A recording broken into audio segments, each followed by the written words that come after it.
نحمدہ ونصلی ونسلم علی رسولہ الکریم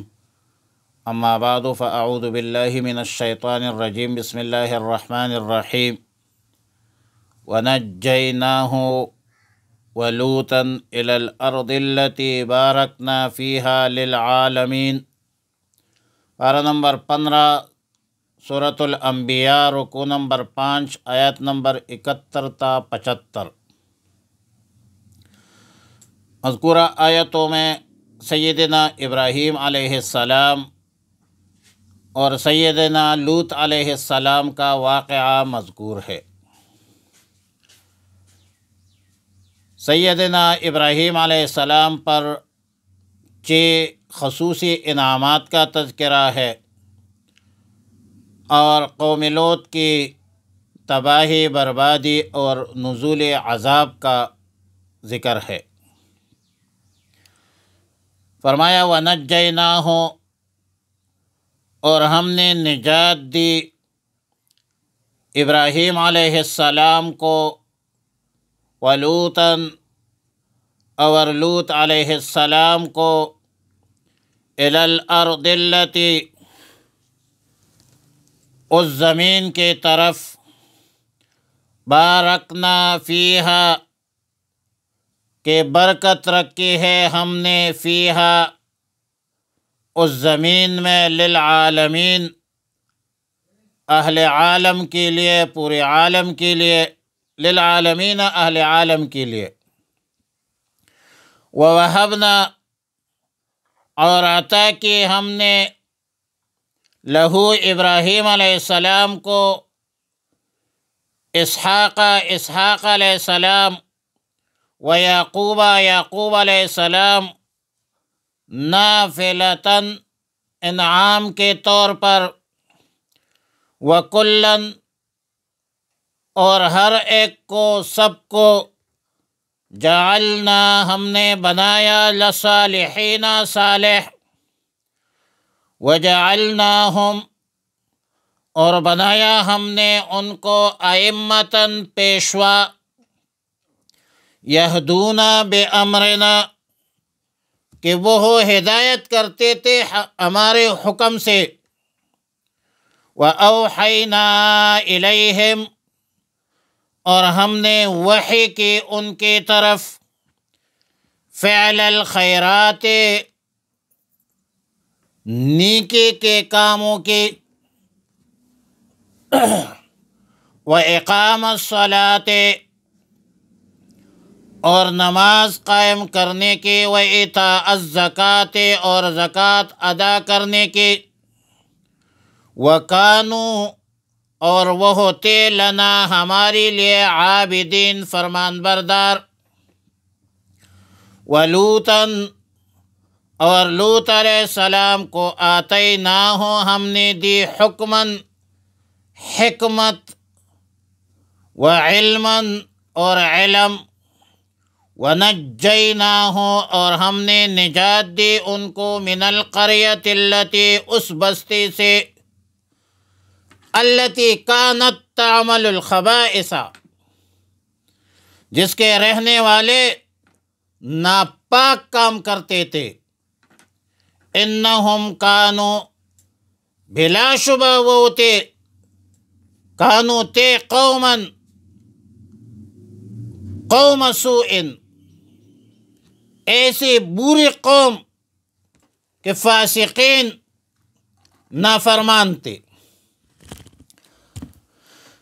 ابراہیم علیہ السلام، ونجیناہ میں ہو ضمیر سیدنا ابراہیم علیہ السلام کو راجع ہے، اور فرمایا کہ ابراہیم علیہ السلام کو ہم نے نجات دی نمرود کے مکر سے، فریب سے، اور لوط علیہ السلام کو، اور یا ابراہیم علیہ السلام کو ہم نے نکالا، اور لوط علیہ السلام کو بھی نکالا عراق سے، کس کی طرف؟ الی الارض التی بارکنا فیہا للعالمین، اس زمین کی طرف جس میں ہم نے پورے عالم کے لیے برکت رکھی ہے۔ اور وہ ارض التی بارکنا، وہ برکت والی سرزمین شام ہے، کہ ابراہیم علیہ السلام نے فلسطین میں نزول فرمایا، نزل ابراہیم بفلسطین ولوطا بالمؤتفقہ، اور سیدنا لوط علیہ السلام نے مؤتفقہ بستی میں قیام فرمایا، پھر ان دونوں بستیوں کے مابین 1 دن کا فاصلہ ہے۔ لوط علیہ السلام سیدنا ابراہیم علیہ السلام کا بھتیجا ہے، اور تفسیر ساوی لکھتے ہیں کہ ابراہیم علیہ السلام کے کل 3 بھائی تھے، ایک ابراہیم علیہ السلام، ایک دوسرا ہاران، اور تیسرا ناخور تھا۔ حضرت لوط علیہ السلام کو جس بستی سے نجات دینے کا ذکر ہے، اس بستی کا نام ہے سدوم، آج کل بحر میت کہتے ہیں، اور سدوم کے ارد گرد اس کے حوالی میں، اس کے مضافات میں 7 بستیاں اور بھی تھی، جن کو جبرائیل علیہ السلام نے الٹ کر تہ و بالا کر دیا تھا۔ صرف ایک بستی چھوٹی سی باقی تھی، جس میں حضرت لوط علیہ السلام اپنے متعلقین اور مؤمنین کے ساتھ رہ سکے۔ إِلَى الْأَرْضِ الَّتِي بَارَكْنَا فِيهَا لِلْعَالَمِينَ، بارکنا کی تفسیر عام مفسرین برکت دینی اور برکت دنیاوی سے کرتے ہیں، اور ملک شام میں برکت دینی کی تو وجہ یہ ہے کہ یہ سرزمین مولد ہے، مرکز ہے انبیاء علیہم السلام کی۔ کافی سارے انبیاء علیہم السلام اس سرزمین میں پیدا ہوئے ہیں، اس سرزمین میں دعوت و تبلیغ کا سلسلہ جاری رکھا ہے، مرکز رہا ہے، اور ایسی بھی سیاست کا مرکز شام ہے۔ البتہ صاحب جلالین بارکنا کی تفسیر صرف برکت دنیاوی سے کرتے ہیں، کہ إِلَى الْأَرْضِ الَّتِي بَارَكْنَا فِيهَا لِلْعَالَمِينَ بِكَثْرَةِ الْأَنْهَارِ وَالْأَشْجَارِ، کہ شام، ملک شام دریاؤں کا، درختوں کا ملک ہے، وہاں پر درختوں کی، دریاؤں کی بہتات ہے، کثرت ہے، سرسب شاداب علاقہ ہے، اور زراعت کے حوالے سے آج بھی اپنی مثال آپ ہے۔ آیت نمبر 72 میں فرمایا وَوَهَبْنَا لَهُ إِسْحَاقَ وَيَعْقُوبَ نَافِلَةً، نافلتاً من غیر لفظ مفعول مطلق ہے وہبنا سے، اور ہبہ اس کو کہتے ہیں کہ بغیر کسی عوض، بغیر کسی سوال کے اپنے جانب سے کسی کو کچھ عطا کرنا،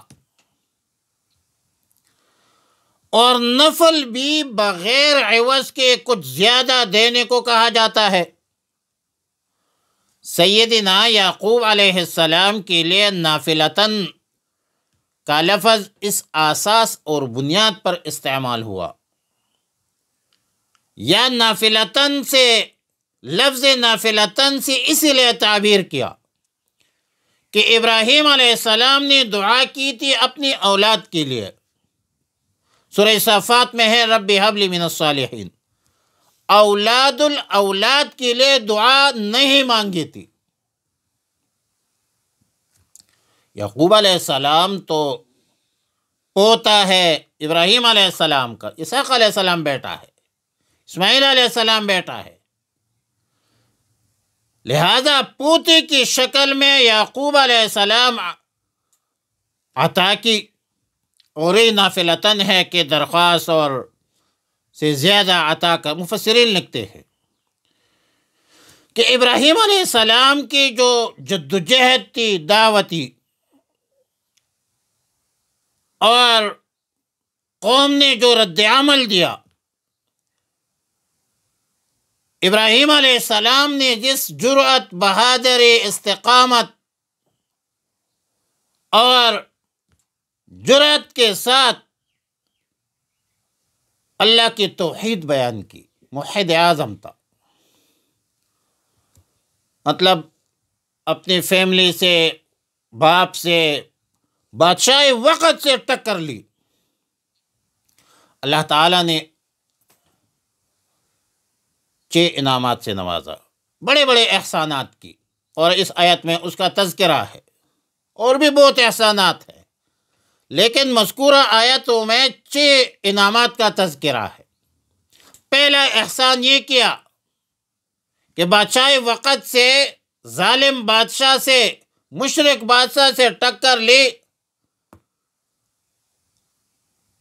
نظر آتش کیا، آتش کو، آگ کو اللہ نے حکم دیا، یا نارو کونی بردو و سلاما، اے آگ ٹھنڈا ہو جاؤ اور سلامتی والا ٹھنڈا ہو جاؤ۔ احسان نمبر 2 کیا کہ وَنَجَّيْنَاهُ وَلُوطًا إِلَى الْأَرْضِ الَّتِي بَارَكْنَا فِيهَا لِلْعَالَمِينَ،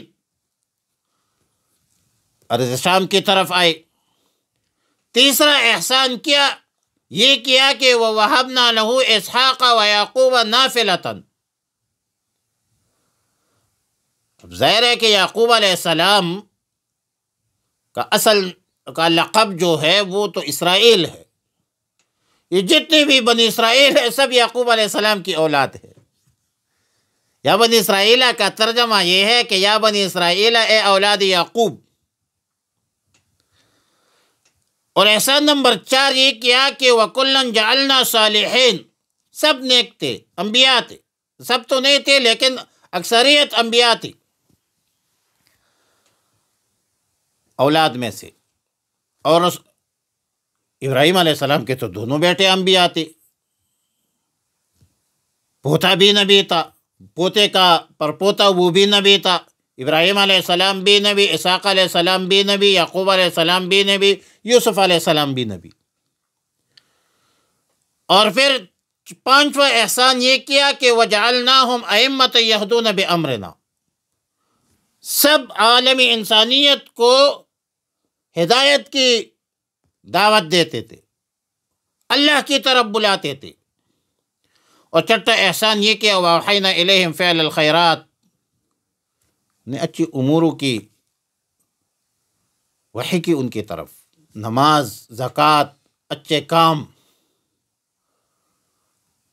تو یہ 6 بڑے انعامات کی ہے اس آیت مذکورہ کے حوالے سے۔ انعامات تو اور بہت سارے ہیں۔ دراصل ابراہیم علیہ السلام کی جو چھوٹی اہلیہ ہے حضرت ہاجرہ علیہ السلام، یہ سیدنا اسماعیل علیہ السلام کی پیدائش اس وقت ہوئی کہ حضرت ابراہیم علیہ السلام کی عمر 86 برس تھی، یعنی حضرت اسماعیل علیہ السلام کی والدہ ماجدہ سیدہ ہاجرہ تھی، اور جس وقت اسماعیل علیہ السلام کی پیدائش ہوئی، پیدا ہوا، اس وقت ابراہیم علیہ السلام کی عمر 86 برس تھی، جبکہ دوسری بیوی حضرت سارہ کے بطن سے حضرت اسحاق علیہ السلام کی ولادت ہوئی ہے۔ حضرت اسحاق علیہ السلام کی والدہ حضرت سارہ علیہ السلام ہے۔ اس وقت ابراہیم علیہ السلام کی عمر 100 سال تھی۔ اور پھر صالحین کی تفسیر مفسرین نے انبیاء علیہ السلام سے کی ہے، اس کا مقصد صلاح، فلاح، نیکی کا اعلیٰ ترین مفہوم اور مصداق مراد ہے۔ اور یہدون بامرنا، یہدون کا مفعول محذوف ہے، اے یہدون الناس، عالمی انسانیت کو ہمارے حکم پر، ہمارے وحی پر ہدایت کرتے تھے۔ اور علامہ شبیر احمد عثمانی رحمہ اللہ الباری فوائد عثمانی میں آیت کا مفہوم یہ لکھتے ہیں کہ یہدون بِأَمْرِنَا، یعنی ایسے کامل تھے کہ دوسروں کی تکمیل بھی کرتے تھے۔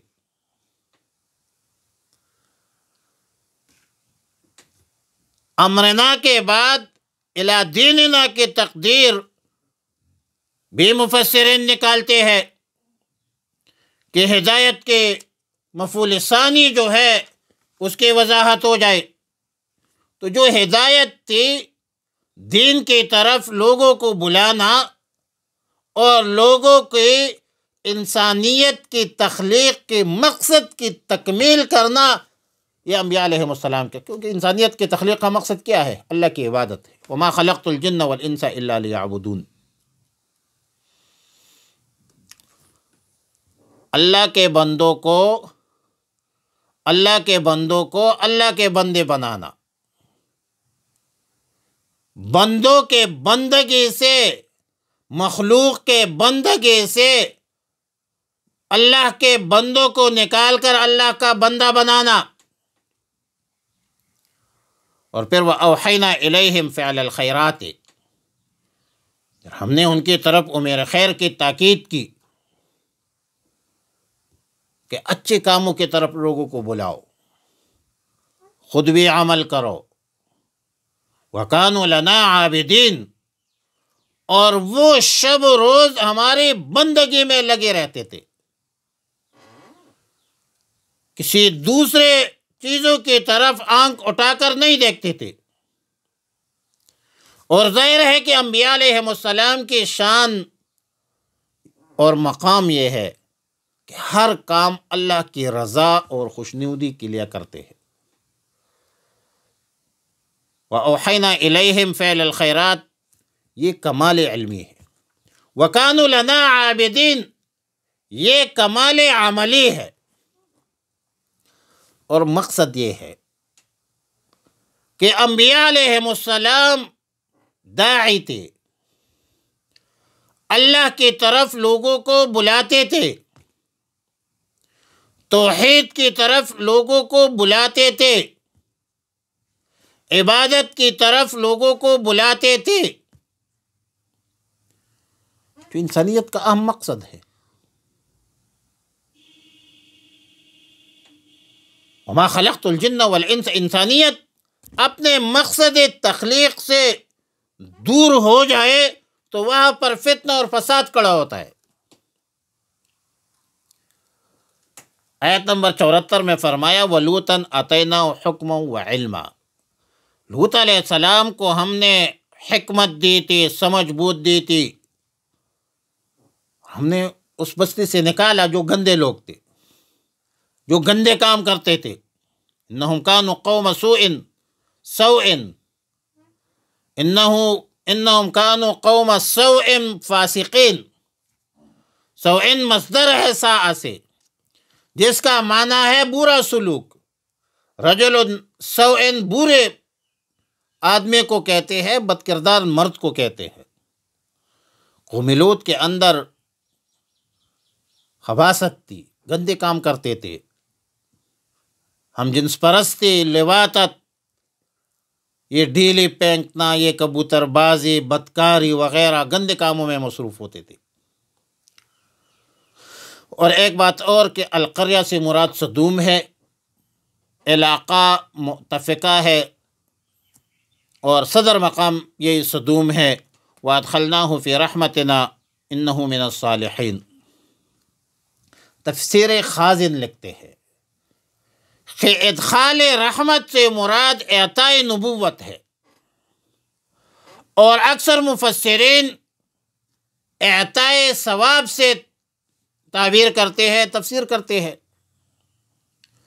قوم لوط پر ان کے بداعمالیوں کے اساس اور بنیاد پر جو عذاب آیا تھا، اس عذاب سے اس قوم کے نام و نشان مٹ گیا تھا۔ قرآن کی آیت ہے فَأَخَذَهُمُ الصَّيْحَةُ مُصْبِحِينَ، فجعلنا عالیہا سافلہا وامطرنا علیہم حجارۃ من سجیل، ایک زوردار چیخ سے پوری بستی، پورا علاقہ مکان و مکین سمیت اوپر اٹھایا گیا اور اوپر سے نیچے پھینک دیا، اور پھر زبردست سنگ باری کی، پتھر برسائے، نشانہ عبرت بن گئے، تباہ ہو گئے، برباد ہو گئے۔ اور آج جو تباہ شدہ علاقہ ہے اس کو بحر میت کہتے ہیں، بحر میت۔ جو قصے ہوتے ہیں وہ انبیاء علیہم السلام کے، امم سابقہ کے، یہ عبرت کے لیے ہوتی ہے، یہ موعظت کے لیے، اس سے سبق حاصل کرنا ہے، اس سے سبق حاصل۔ وہ قوم کس عذاب میں مبتلا تھی، کس گناہ میں مبتلا تھی، جن کو اتنی بدترین سزا دی گئی۔ اللہ سے دعا ہے کہ ہمیں نیک اعمال کی توفیق عطا فرمائے۔